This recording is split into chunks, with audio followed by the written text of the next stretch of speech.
Tom, and this is a new YouTube channel I've been wanting to start up for quite some time. It's called Living Through Limits. My son and I, who's actually the cameraman, has talked about doing a channel for probably about a year, and just things haven't worked out. So I wanted to do a channel that had to do with people who were really active at one time in life and have found that they've come across either physical or limits just in everyday life. I was a very active mechanic, plumber, carpenter, and everything until about 2.5 years ago, when I ended up with extreme health issues that, through a malabsorption issue, had created several limits.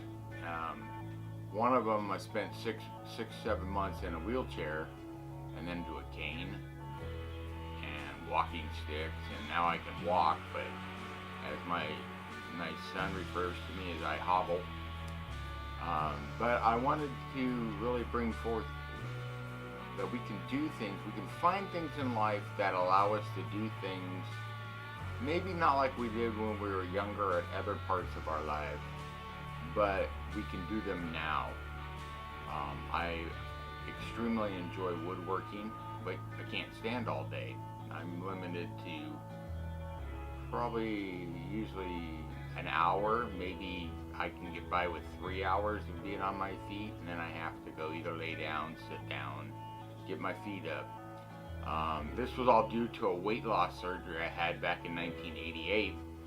And just for this first one, I wrote some notes just because my memory's not too great either. But so I had weight loss surgery, and they told me everything would be fine. That was in 1988, like I said. Everything went really good. I lost a lot of weight. I weighed almost 400 pounds, dropped down to 235 pounds, and stayed there for a long time. Became a plumbing contractor in 91, and then around 2006, started having some issues that I didn't know what was going on, but my son would have to take me home by 10 o'clock in the morning because I was just dead on my feet. Found I was iron deficient and anemic. So I went through that for a while, and then my wife and I decided that it was time to change my life, or change our lifestyle, or whatever. And I went back to school, got a degree in human service management, went to work at well, shortly before that, while I was going to school, we also became foster parents. So the whole time I was in school, we were foster parents. And then I went to work after graduation from college at the foster care agency. Had a dream job. Loved it. I worked directly with children, youth, behavioral, health type issues, but I was right out there in the field with them. I was running around, teaching them life skills, teaching them coping skills so they could just live a normal life. That worked great. I did that for 3 years or so, and then I started having problems. Legs wouldn't work. I started walking with a cane. 2017, had some, well, actually in the end of 2016, I went out on disability, and to December of 2016, I went back to work. I was able to work until March 3rd of 2017, and then I couldn't move anymore. About a month later, I ended up in a wheelchair for about 6 or 7 months. Doctors were still trying to figure out what was going on. Ended up, I had this malabsorption issue that went on too long and created all kinds of nerve root damage, bone deterioration. I have degenerative discs in my back. I have severe osteoporosis throughout my legs and arm, and just stinks. I go to see my doctors and they'd say, you're screwed up, or you're an anomaly, or they just didn't know how to deal with me, and finally found doctors that said I needed to get on these high doses of different things, vitamins, minerals, different things like that, and that began to help. But because I didn't absorb things, I take such a high amount. Anyhow, that's kind of what's led me to this area. So I still love woodworking. I still love working on cars. I love playing with my grandkids, hanging out with my son, my wife, my daughter. But you have to know your limits. Limits in life are, we all have them. Whether our parents set limits on us, society sets limits on us, or our physical self sets limits on us. We have to know our limits and what to do and what can we do with those limits. My goal in this channel is to, a lot for myself, but anyone else out there, is how to be able to do things with limits. How do you, obviously I can't build a house anymore, but can I work on my own projects on my house? Yes. I'm in the middle of building a fence. Well, I can't dig holes. I can't haul bags of concrete. So you put pride aside and you ask for help. So I asked my son, and he's willing. He's been helping me dig post holes and stuff. My fence that should have taken me about a week to build has taken about 2 or 3 months, and we're not even near done. But do I let that bother me? No. We shouldn't. You know, I think we put so much pressure on ourselves to get things done. I always say, life's too short. Enjoy it.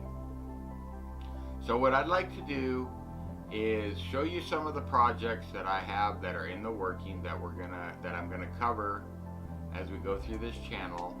I would also like, if anyone wants to email me and discuss anything that they've come across, that a project that's maybe been challenging, if it's something that I can actually do. One of the things that really helps me, because when I'm in the house, sitting in my chair, recliner, or on my bed, it's like, what do you do? Well, thank God for a wonderful grandmother, and she taught me how to crochet. I have made, in the last 2 years, I have made probably 45 blankets. And these are either baby blankets or full-size blankets, and they get either sent to the homeless shelter, they get sent to a place called Tree of Life, which is dealing with young mothers here in the local area I live. I've made a lot of beanies, scarves, real simple stitches. It's not really something I'll probably periodically show my blankets or whatever, but there's so many people showing how to crochet that it's kind of ridiculous for me to show you on a channel how to crochet. If someone's interested, please, email me and let me know. The other thing I really enjoy is I started doing copper work. Even though I was a plumber, I had never worked with taking those copper pipes and turning them into flowers, turning them into cups, turning them into all kinds of things. And I just learned how to heat things, how to manipulate them, how to do different things, make something out of just something round, something pretty. So with the copper, one of the things I made was this small rose. This rose is only, it's only, if I can move my hands around here to where I can go. If you see this rose, the head of the rose is about 1.25 inches, 1.5 inches across. Not very big, made out of a small piece of copper pipe with a leaf and a stem. I made a couple of hearts that were just, it take a little bit of time, but they were just fun to do, something to do that I could sit down and do. I only brought one over here, but I had made, and just trying things, was a little small leaf earring, just made out of copper pipe. Of course, this earring thing I bought, but you know, simple things. I can sit on my wood stool and either sit here at my table saw, which I'm trying to restore too. I've been working on the top of that. But I'm not going to have my son go over to my workbench because it's so messy, because that's another project, is 2 years of just throwing things in a shop, you know, go fix this and go set it in the shop. Well, it gets set in the shop but not put away because no one really knew where to put anything, because in my head I knew, but no one else knew. So what I like to do is kind of walk around the outside of the property. Our property looks bigger than it is because I have vacant property around mine. I got a really small lot. My grandparents had lived here prior to us, and they planted a bunch of trees and everything. The other thing we had go on in the last 4 months is we had to have our whole front yard torn up due to replacing a septic system. And we had an old redwood tank, and they had to tear that out, put a concrete tank in. We put in new these big holes that I don't know what you actually even call them, leach pits or whatever. They're 4 feet wide and 35 feet deep, and there's 2 of them, and they're filled 30 feet up with gravel and then buried.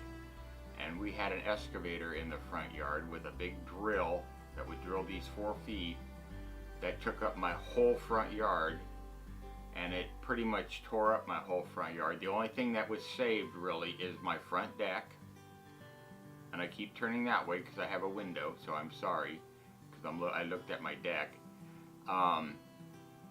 And that was it. You know, we had a chain link fence, so we're replacing it with a wood fence. With doing foster care, a chain link fence just isn't real appealing.